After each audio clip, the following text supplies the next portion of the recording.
Section 1. You will hear a conversation between a man and a woman as they discuss a holiday.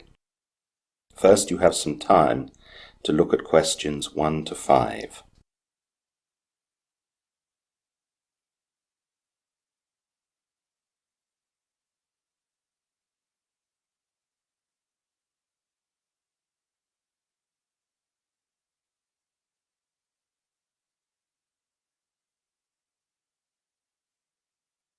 You will see that there is an example. This time only the conversation relating to this will be played first.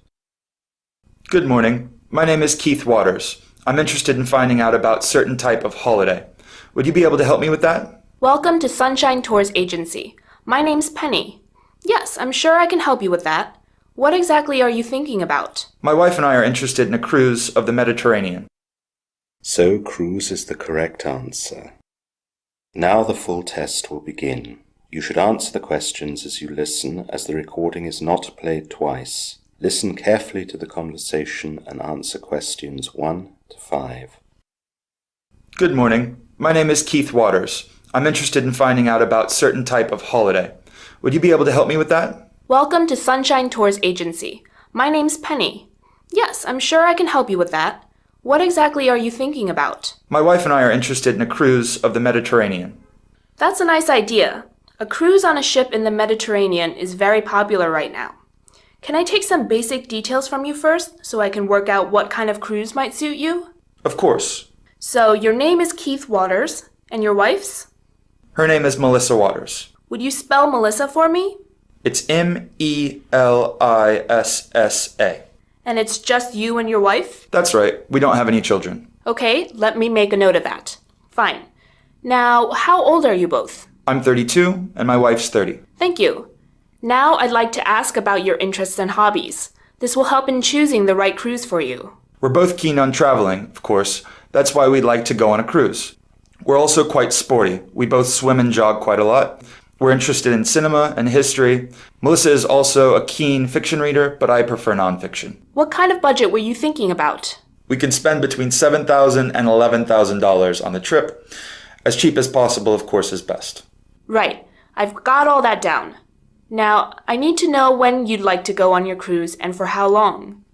Our holiday window starts on the 1st of July and ends on the 16th of July. Okay. And as for length, we'd like to have at least 14 nights on the ship. Thank you. I'm sure that'll be possible. Before the conversation continues, you have some time to look at questions 6 to 10.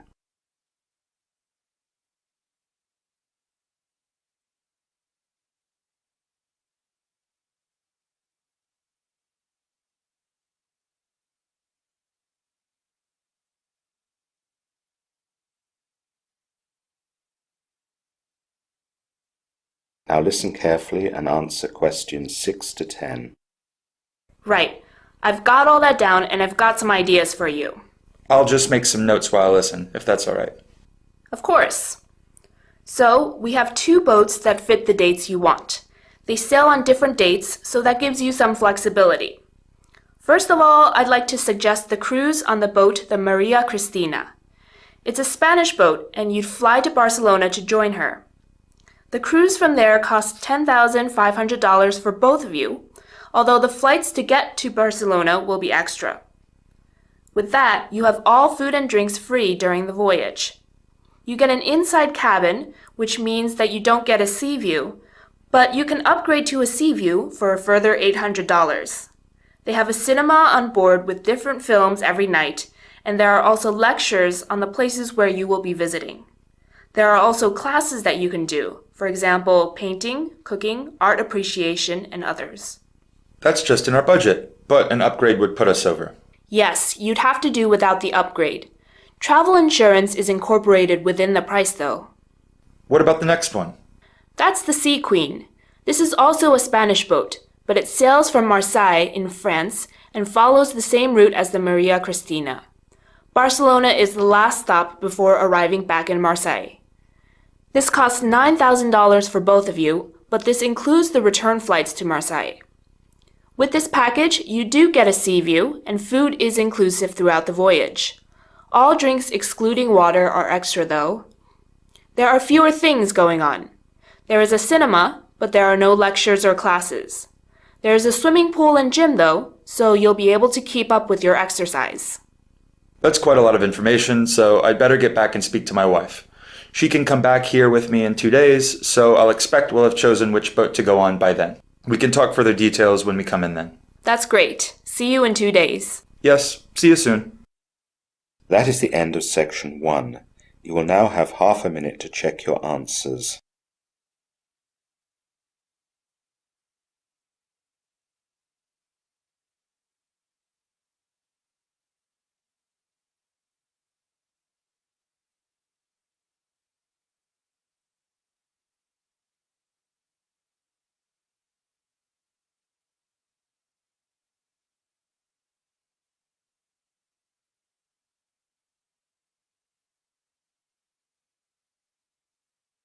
Now turn to section 2. Section 2. You will hear a man and a woman on a radio program as the man gives an information talk on a reading charity. First, you have some time to look at questions 11 to 15.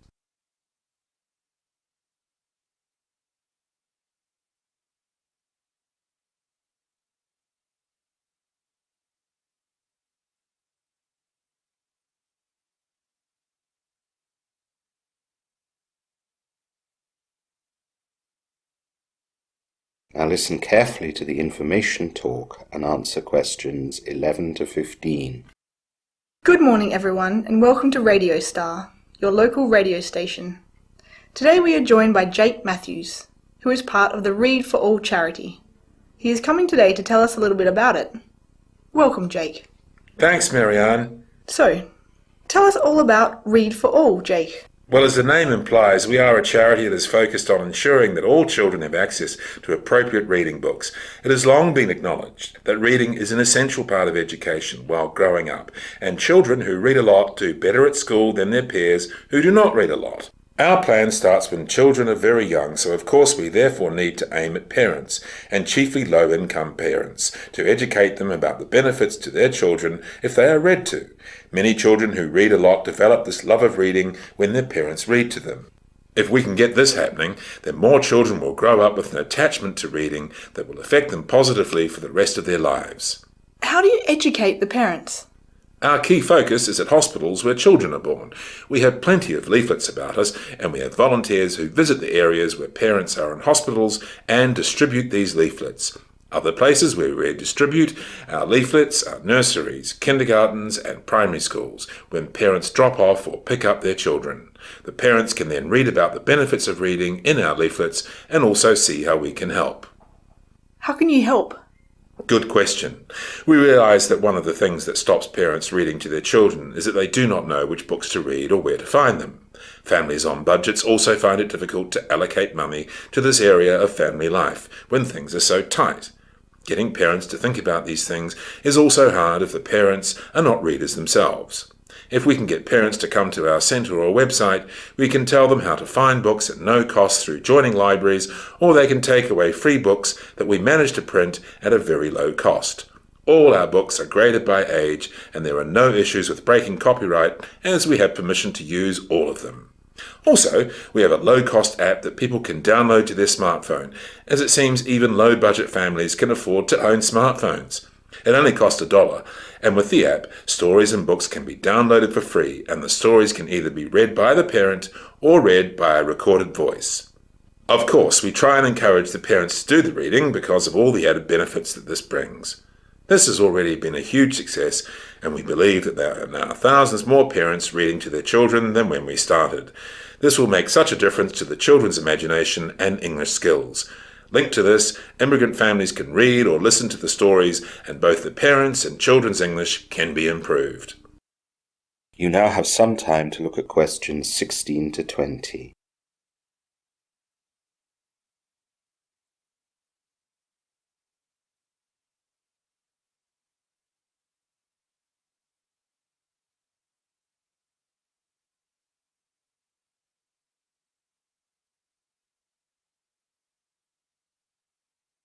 Now listen to the rest of the information talk and answer questions 16 to 20. How do you fund all these activities? We only manage to operate because of generous donations. We get no official help. We have one particular donor who supplies the funding for at least 60% of our needs, but the rest all comes from the public. We have various ways that we try to raise funds. We run car boot sales, special dinners, and other similar activities. We also ask people who use our products a lot to make a modest and optional donation, if they can afford it. Do you get enough money each year then? Not always. Sometimes we make a little more than we need, and sometimes a little less, but at present it all evens out in the end. We'd do better with more money, though. I'm sure many of our listeners would be keen to help out. How can they find out how to get money to you? Thanks very much for the suggestion.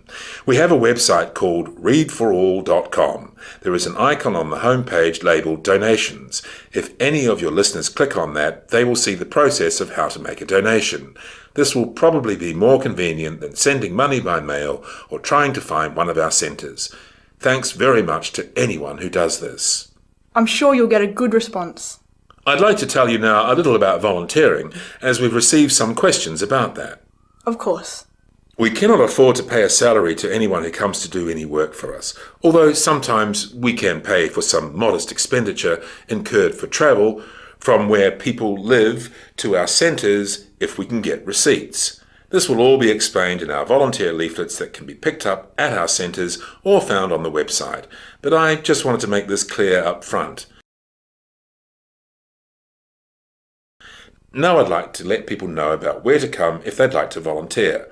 The best place is to come to our town centre offices. To get there, you need to travel to the city centre and go down Ballard Street, which comes off the roundabout in the town centre.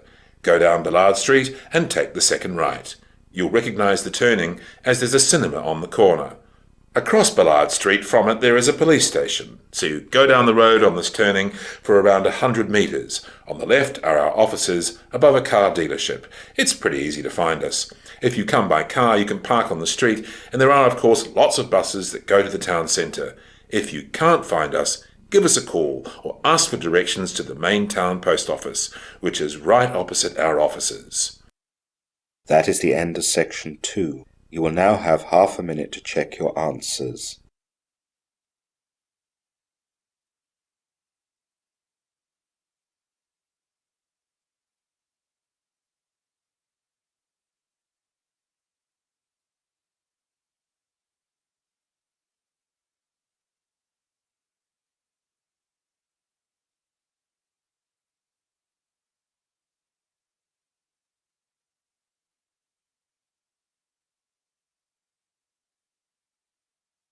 Now turn to section 3. Section 3. You will hear a university teacher and 3 of his students discussing the students' upcoming economics essays. First, you have some time to look at questions 21 to 25.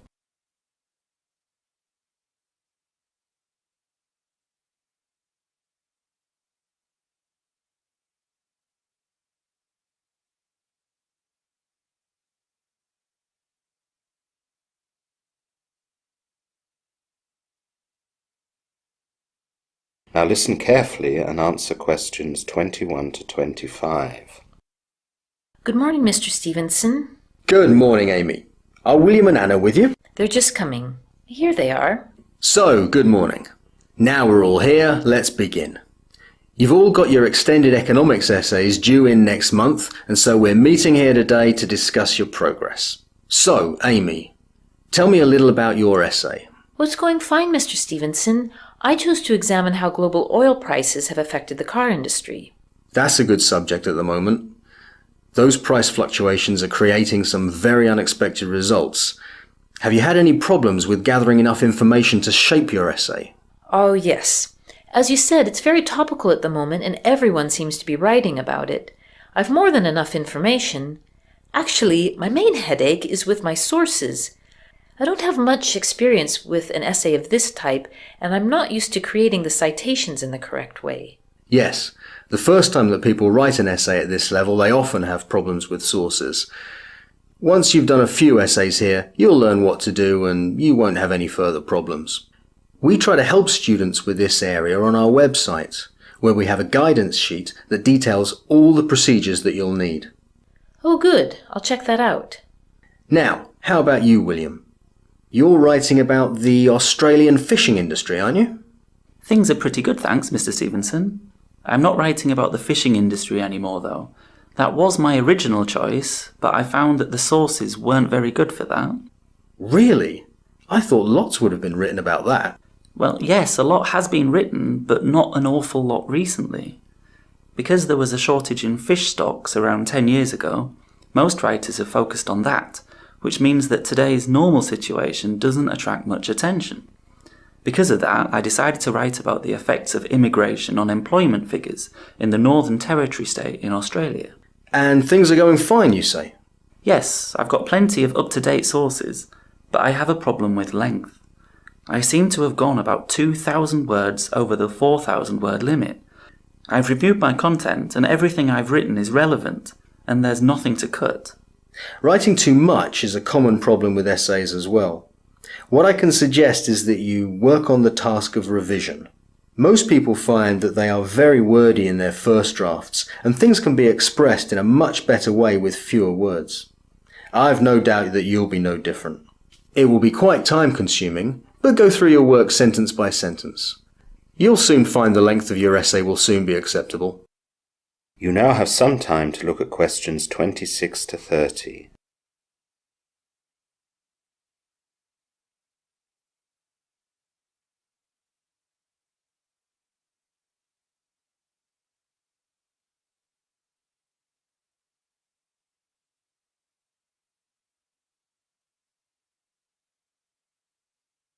Now listen to the rest of the discussion and answer questions 26 to 30. That just leaves you, Anna. How's your essay going? Not so well, I'm afraid, Mr. Stevenson. I've had lots of problems getting started because other essays were due for other teachers. When I was finally ready to start your essay at the beginning of this month, I got ill and I spent quite a few days in bed. I even went home to my parents' house so I could recover properly. Oh dear, that's quite serious. Do you think you'll be able to submit the essay by the deadline?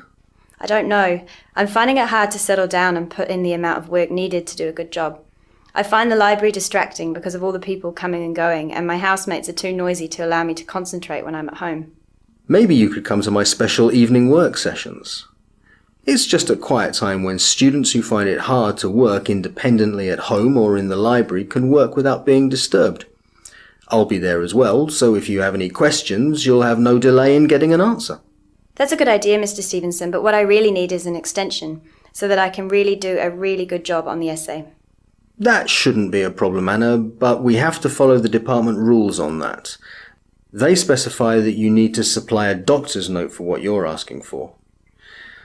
If you can do that, then I will fill in the application form for you and approve it. Oh, I didn't think of that. I'll need to go back and ask for it. It shouldn't be a problem. Doctors in this town are used to providing them to support extension applications for students. Okay. Now, are there any other problems about the essay? Well, there are a few things. I'm still not sure about a good subject. I was looking at a couple of things and I found good resources on both of them. My first idea was looking at how tax breaks offered by the Australian government can stimulate overseas investment. That sounds as though it has possibilities. Yes, but it got rather overcomplicated, as tax often is, apparently. So what else have you thought about? I was stuck for quite some time. I researched a lot in the library and online, but as I said before, I found it hard to concentrate. You should have come to see me. I told you at the start that it was fine to get advice from me for choosing a topic. I know, I just felt I should do it on my own. In the end, I looked at a historical overview of imports and exports between Australia and New Zealand. It would mean I would have to travel to New Zealand to check resources there, but my dad said he'd pay for that. I also could avoid having to deal with tax, which would be a bonus. That's certainly more straightforward, yet should also be academic enough to fulfill the requirements of the essay. It is, but I found the subject rather boring. My first topic was more complex, but much more interesting. Well, let's let the others go and we can discuss your topics now and make sure that you've chosen one by the end of our time. Okay, thanks so much, Mrs. Stevenson. That is the end of section 3. You will now have half a minute to check your answers.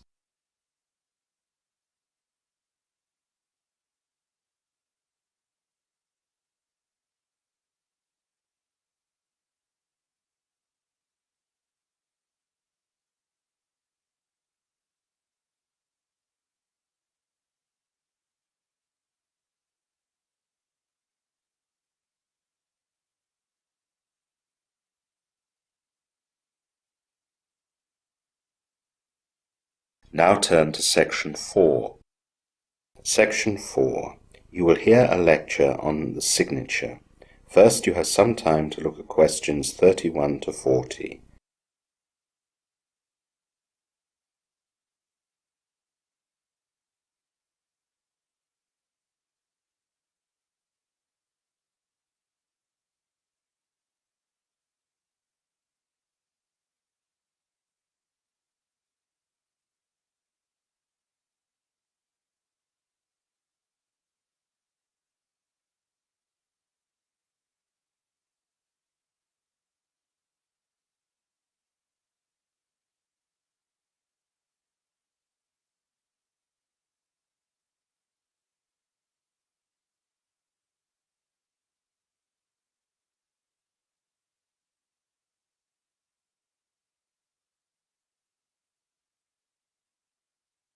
Now listen carefully and answer questions 31 to 40.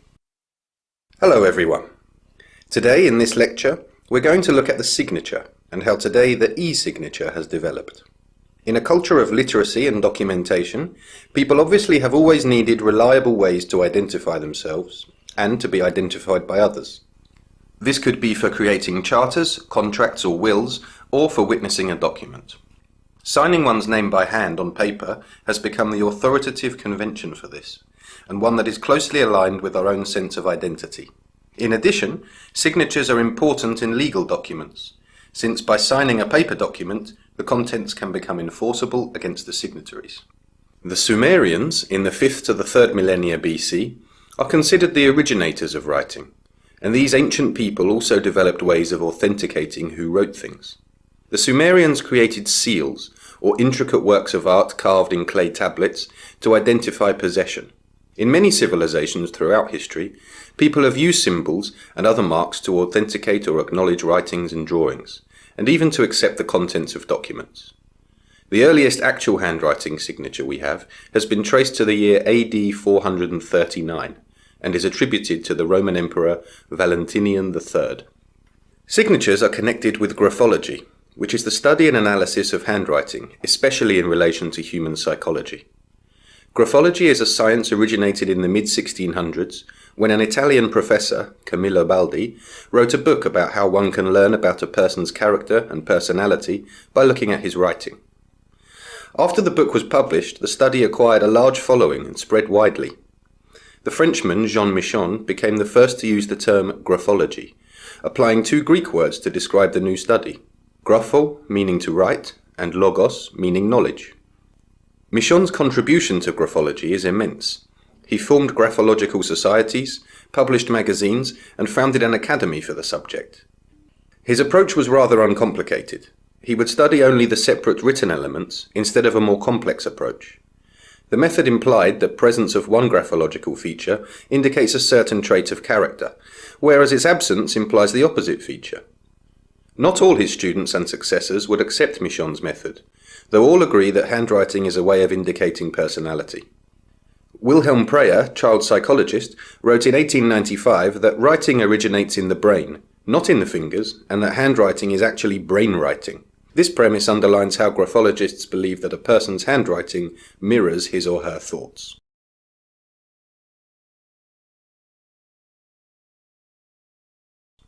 Signatures were of particular interest to graphologists, but technology may now have made the handwritten signature obsolete.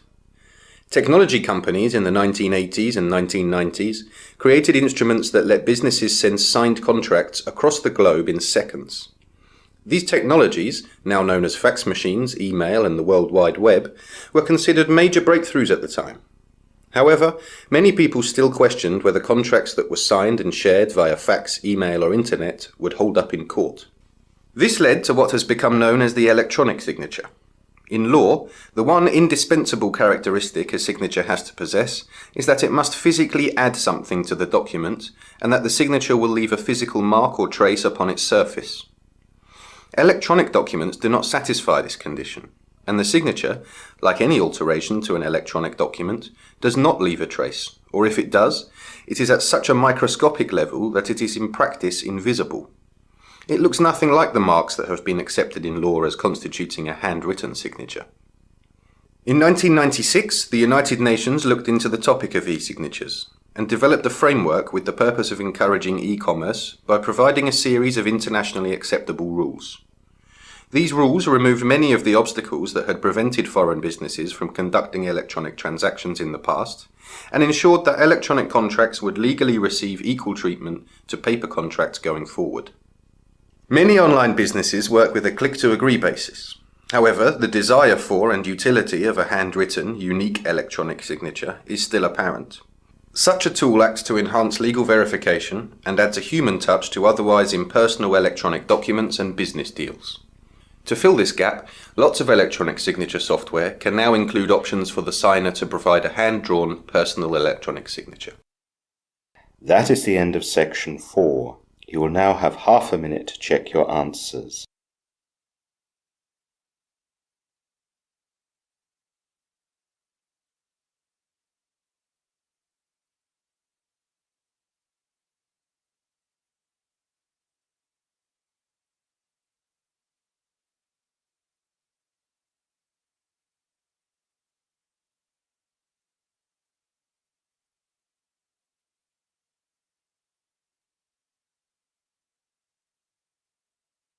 That is the end of listening test.